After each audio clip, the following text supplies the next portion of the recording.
2026 2027 ஆண்டிற்கான நம்முடைய இந்த மாணவர் சேர்க்கையை தொடங்கி வச்சிருக்கிறோம். எங்களுடைய குட்டீஸ், எங்கள் கண்மணிகளுக்கு அவர்கள் முதல் நாள் வருவதற்காக அந்த வண்ண பென்சிலில் இருந்து, பள்ளி சீருடையில் இருந்து, புத்தக பையில் இருந்து, பாட நூல்கள், அது வெறும் பாடத்தை மட்டுமல்ல, அதில் வண்ண படங்கள்லாம் போட்டு அப்படி அந்த புதிய நூல்களை அவங்களுக்கு கொடுத்து, சாக்லேட் கொடுத்து, எங்களுடைய நாயகர்கள் நாயகிகள் இல்லையா, அவர்களுக்கு மலர் மாலை சூடி அவர்களை மகிழ்ச்சியாக இன்னைக்கு வரவேற்கிறோம். இந்த இணைய நிகழ்வில் பங்கெடுத்த என்னுடைய செயலாளர், என்னுடைய துறை அதிகாரிகள் மற்றும் நம்முடைய ஆசிரியர் பெருமக்கள் அத்தனை பேருக்கும் என்னுடைய வாழ்த்துக்களையும் வணக்கங்களையும் தெரிவிச்சுக்கிறேன். 4 லட்சம் மாணவர்களை சேர்க்கின்ற இலக்கை வைத்து போகிறோம். கிட்டத்தட்ட 1.5 லட்சத்தை ஆல்ரெடி தாண்டிட்டோம். இனி வரும் காலங்களில் அடுத்தடுத்த வாரங்களில் இந்த இலக்கை நோக்கி நாங்கள் பயணம் செய்துவிட்டோம்.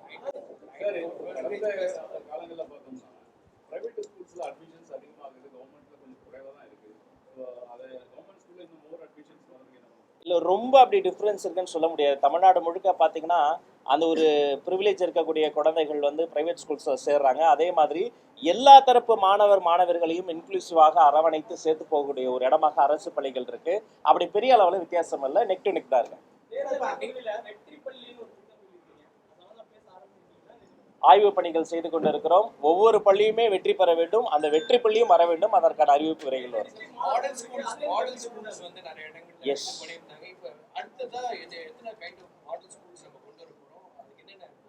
இன்ஃபேக்ட் நான் முதல்ல போட்ட கையெழுத்தை முதல் 2 கையெழுத்து போட்டேன். மாண்புமிகு தமிழ்நாடு முதல்வர் சி ஜோசப் விஜய் அவர்களுக்கு இந்த நேரத்தில் இதயபூர்வமாக நன்றியை தெரிவித்துக் கொள்கிறேன். நான் முதல்ல போட்ட கையெழுத்தை அனைத்து பள்ளிக்கூடங்களிலும் கழிப்பறை வசதி, பூட்டப்பட்ட கதவுகள் இருக்கான்னு செக் பண்ற கழிப்பறை வசதி, குடிநீர் வசதி, அங்க இருக்கக்கூடிய வகுப்பறைகள், இதையெல்லாம் அந்த சரி செய்வதற்கான அந்த நிதி மற்றும் பெரம்பலூர் மாவட்டத்தில் ஒரு மாடல் ஸ்கூலை சொந்தமாக ஒரு கட்டிடம் கட்டுவதற்கான அந்த கோப்புகளில் தான் நான் கையெழுத்திட்டேன்.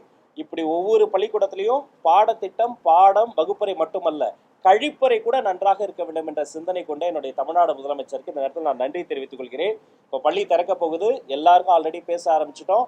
ஒவ்வொரு ஸ்கூலுமே அந்த ஆக்சஸ் டு எஜுகேஷனை நம்ம ஈஸ்வர் பண்ணியிருக்கிறோம். அதே மாதிரி அங்கே இருக்கக்கூடிய அந்த ரெஸ்ட் ரூம்ஸ், அங்கே இருக்கக்கூடிய அந்த கழிப்பறை வசதிகளையும் கண்ணும் கருத்துமாக நம்ம மெயின்டெனன்ஸ் அதை செய்யணும்.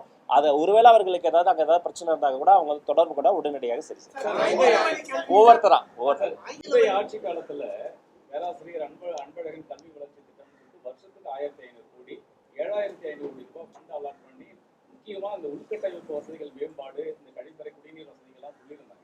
அதுல எவ்வளவு ஃபண்டு செலவாச்சு, ஏன் இன்னும் அந்த உள்கட்டமைப்பு வசதிகளே இன்னும் தேவை, இவ்வளவு பணம் செலவழிச்சு இன்னும் தேவையா அப்படியே இருக்கிறதுக்கான காரணம் என்ன? இன்னும் எவ்வளவு நீடு இருக்கு? வெளிப்படையாக சொல்லணும்னா, திட்டங்கள் ஒவ்வொரு திட்டமுமே அந்த ரூட்ஸில் போய் வேர்களில் போய் சேருவதை நம்ம எவாலுவேட் பண்ணணும். இந்த திட்டத்துக்கு இவ்வளவு செலவு செஞ்சோம் அப்படின்னு சொன்னால் அது அரசியல். சரிப்பா, அந்த திட்டத்துக்கு அவ்வளவு செலவு செஞ்சு அதோடைய அவுட்கம் என்ன, அதோடைய இம்பாக்ட் என்ன மாறி இருக்கு, இன்னும் என்ன மாறணும் எடுத்தா அதுதான் வருங்காலத்திற்கான ஒரு அரசியல். அந்த வருங்கால அரசியல் நாங்கள் செய்யணும்னு ஆசைப்படுறோம். காலை உணவு, மதிய உணவு, இதை போன்ற திட்டங்கள் எல்லாமே இத்தனை லட்சம் பயனாளர்கள் சொல்லி பண்றாங்க. உண்மையிலே 1 லட்சம் பேர், ஒரு எக்ஸாம்பிள் சொல்றேன், 1 லட்சம் பேருக்கு சாப்பாடு போறதா கணக்காட்டுறோம். ஆனா ஒருவேளை அங்க 80,000 பேர் தான் சாப்பிட்றாங்க, 20,000 பேர் சாப்பிடாம போய் கணக்காட்டிட்டாங்கன்னா அதை நாங்கள் டாலரேட்டே பண்ண மாட்டோம், கடுமையான நடவடிக்கை எடுப்போம். எத்தனை பேர் பயனாளர்களோ அத்தனை பேருக்கு மட்டும் 100% அதை போய் சேருவதற்கான அந்த மானிட்டரிங் சிஸ்டம்ஸும் நாங்கள் வைத்திருக்கிறோம். அதை இன்னும் மேம்படுத்துவோம். ஆங்கில வழி கல்வி பெர்மிஷன் கொடுக்க மாட்டீங்க, நீண்ட காலமாகவே அந்த மாதிரி தான் இருக்கு. ஆசிரியர்கள் உபரி ஆசிரியர்கள் தான் வச்சிருக்காங்க அப்படின்னு ஒரு குற்றச்சாட்டு. எய்டட் பள்ளிகளுக்கு ஆங்கில வழி கல்வி இல்லை முன்ன மாதிரி இல்லைண்ணா. இப்போ பார்த்தீங்கன்னா எல்லா பள்ளிக்கூடங்கள்லையுமே அந்த ஆப்ஷனுக்கு அவங்க இங்கிலீஷ் அவங்க சூஸ் பண்ண முடியும். அவங்க தமிழ் மீடியமில் எவ்வளோ ஸ்டூடெண்ட்ஸ் சேர்றாங்களோ அதே மாதிரி ஆல்மோஸ்ட் இங்கிலீஷ் மீடியத்தில் அவங்க சேர்றாங்க. இதெல்லாம் எல்லாமே அவங்களை என்ஹான்ஸ் பண்ணுறது தான். நம்மளை பொறுத்த வரைக்கும் இருமொழி கொள்கை என்பது இந்த மண்ணுக்கானது, எங்கள் மாணவர்களுக்கானது, அது எங்கள் டிஎன்ஏலே இருக்கிறது. அதில் ஆங்கிலம் என்பது அவர்களுக்கு கற்றலில் ஏதாவது குறைபாடுகள் இருந்தால் கூட ஸ்பெஷலாக அந்த குழந்தைகளுக்கு அதை என்ஹான்ஸ் பண்ணுவதற்கான முயற்சிகள் செய்கிறோம். ஆசிரியர் பற்றாக்குறை 2 நாள் முன்னாடி கூட டிஆர்பிக்கு ஒரு ரெக்வஸ்ட் கொடுத்துருக்குறோம். உடற்கல்வி சொல்லித்தர அந்த பிடி டீச்சர்ஸை கூட வேகன்சியை சீக்கிரம் போடுங்கன்னு சொல்லி டிஆர்பிக்கு ரெக்வஸ்ட் பண்ணிடுறோம். இல்லை, எய்டட் பள்ளிக்கு இதே மாதிரி தான். அவர்களுக்கு என்ன பிரச்சனை இருந்தாலும் மனுவாக எழுதி கொடுத்துட்டாங்கன்னா சம்மந்தப்பட்ட டாக்டர்ஸ் பேசிட்டு ஃபர்ஸ்ட் நானே இதுவே ஒரு எய்டட் பள்ளிக்கூடம் தானே, இங்கே குழந்தைங்களோட குழந்தைடா இருக்கிறோம், டெஃபினட்டாக அவங்களுக்கு தேவையானதும் செய்து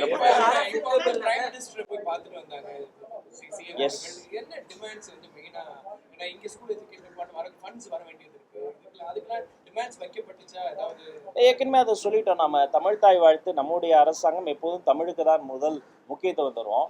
அது வெறுமனே மேடையில் பேசிட்டு அதுக்கப்புறம் அப்படியே விடுறது கிடையாது. ஏன்னா அதை நாங்கள் வந்து ஒரு பொலிட்டிக்கல் விஷயங்கிறத தாண்டி அது நம்முடைய ப்ரைட், அது நம்முடைய முக்கியமான விஷயம். அதனால அதுக்கு சட்டப்படி முறைப்படி அதை வந்து செய்யணுங்கிறதுக்காக தான் நம்ம வந்து குறிப்பிட்டிருக்கிறோம். எந்த பிரச்சனைகளும் அப்படிதான், அங்கே என்ன நடந்தது என்ன பேசுகிறோங்கிறத வெளிப்படையாக சொல்லிட்டோம். எல்லாமே இந்த இந்த மாநிலத்தின் நலம், இந்த ஸ்டேட் வெல்ஃபேர் தான் நம்முடைய ப்ரையாரிட்டி. அதை முன்னிறுத்தி பல விஷயங்கள் வந்து பேசுகிறோம். இல்லை, அதுவுமே அதே தான். நம்ம வந்து எல்லா ஆய்வு பணிகளையுமே நிறைவு செய்து சில விஷயங்களை சட்ட ரீதியாக போராடுறோம், சில விஷயங்களை சட்டமன்றத்தில் வச்சு போராடுறோம், சில விஷயங்களை மக்கள் மன்றத்தில் வச்சு போராடுறோம். ஆனால் இது அதிகாரத்தில் நிர்வாகத்துக்குள்ளார இதுவரைக்கும் இந்த மண்ணுக்காக, இந்த தமிழ்நாடு மக்களுக்காக எல்லாருமே இந்த ஃபார் த பீப்புள்னு எடுத்த ஸ்டாண்ட் அதே ஸ்டாண்டு தான். அதில் கட்சி பேதமோ கட்சி பாகுபாடோ கிடையாது.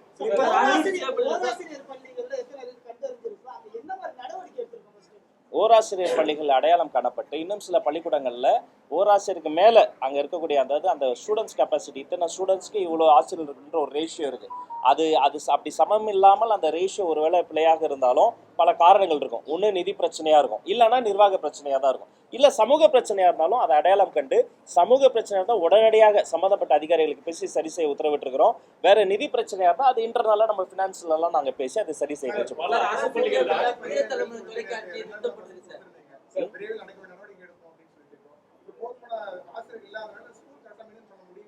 இல்லை ஆசிரியர்கள் தான் எங்களுக்கு, அதாவது எப்படி எங்களுக்கு ஸ்டூடெண்ட்ஸ் பேரண்ட்ஸ் அவர்கள் எங்களுக்கு முக்கியமோ ஆசிரியர்கள் எங்களுக்கு முக்கியம். அந்த ஆசிரியர் இல்லைனா நாங்கள் யாருமே இங்கே வந்து உட்கார முடியாது.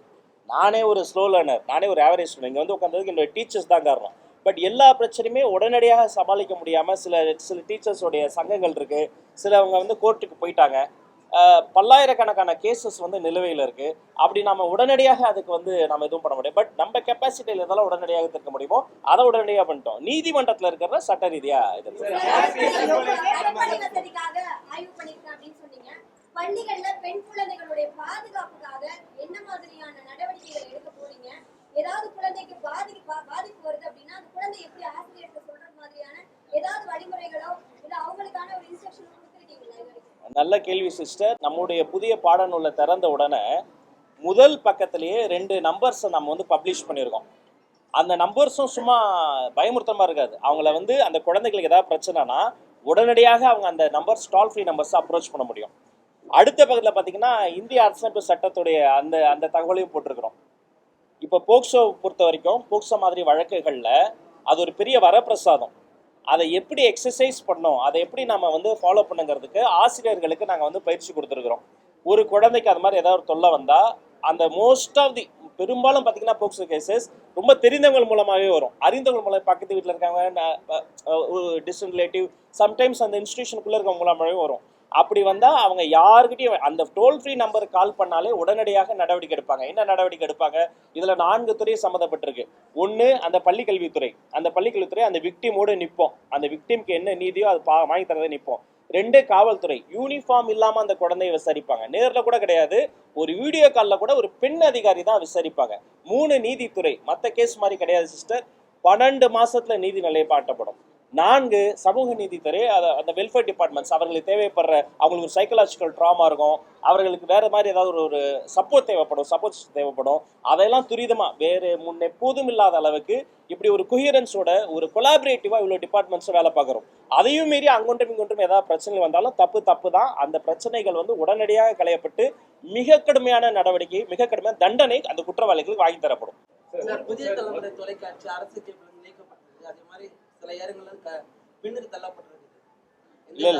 இல்ல ஆக்கப்பூர்வமான விமர்சனம் எல்லா அரசாங்கத்துக்கும் வேணும். எல்லா ஊடக நண்பர்கள் சொல்லிக்கிறேன், நீங்க எங்கள் உறவினர்கள் தான், ஜனநாயகத்தின் முக்கியமான தூண்கள். அது உடனே விசாரிக்கப்பட்டு அந்த டெக்னிக்கல் கிட்ஸ்லாம் சரி செய்யப்பட்டுருச்சு. எல்லா இடத்துலயும் அப்படி வந்து நடக்கல. அது ஏதோ நம்பர் இல்ல அப்படிலாம் கிடையாது. நானே இப்ப பார்த்து என் சேம்பர்லயே அதுதான் விடுது, நம்பர் ஏதோ பின்னாடி போச்சுனாங்க உடனடியாக களையப்பட்டு விடுது. பட் உங்களுக்கு வேற என்ன பிரச்சனாலும் எதுனாலும் பண்ணாலும் feel free to approach me. நம்ம அது சரி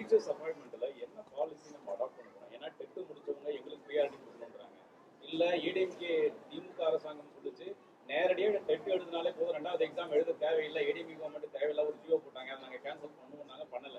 பட் நீங்க அப்படியே இருக்கிற சிஸ்டத்தை அப்படியே கண்டினியூ பண்ண போறீங்களா? என்ன பாலிசி அடாப்ட் பண்ண போறீங்க? சார் கேள்வியே ஒரு பெரிய பதிலா சொல்லிட்டாரு பாருங்க.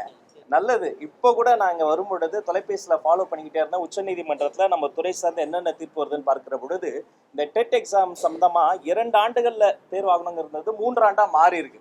உடனடியாக அந்த தீர்ப்பு நகலெல்லாம் நான் வாங்க சொல்லியிருக்கிறேன். இது ஆசிரியர்கள் நலன் என்பது மாணவர்களின் நலன், ஆசிரியர்கள் மாணவர்களின் நலன் என்பது இந்த நாட்டின் நலன்.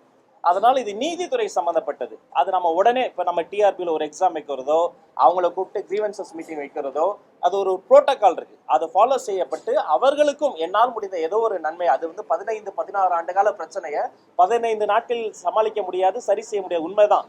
ஆனா அடுத்து இன்னைக்கு நான் செய்யக்கூடிய ஒரு விஷயம், அடுத்த 5 ஆண்டுகள்ல அவர்களுக்கு ஒரு நன்மை பயக்கணும், அடுத்தடுத்து வரக்கூடிய தலைமுறைக்கு நன்மை நடக்கணும்ன்ற ஓப்பன் ஹார்ட்டோட திறந்த மனதோட இருக்கணும். எந்த சார்பு தன்மையும் இல்லாமல் உட்கார்ந்து பேசி சரி செய்ய முடியாத பிரச்சனை உலகத்தில் எதுவுமே இல்லை.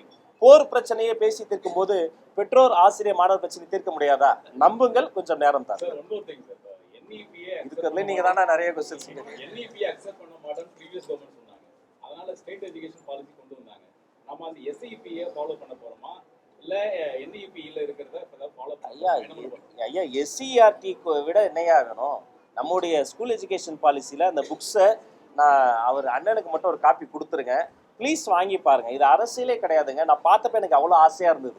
ஒரு குழந்தையை தூக்குற மாதிரி அந்த புக்கை நீங்க தூக்கி பாருங்க. கண்டிப்பாக இந்த மாநில நலன் சார்ந்து நம்முடைய மாநில கல்விக் கொள்கை போதுமானது. சரி, அனைவருக்கும் நன்றி, வணக்கம்.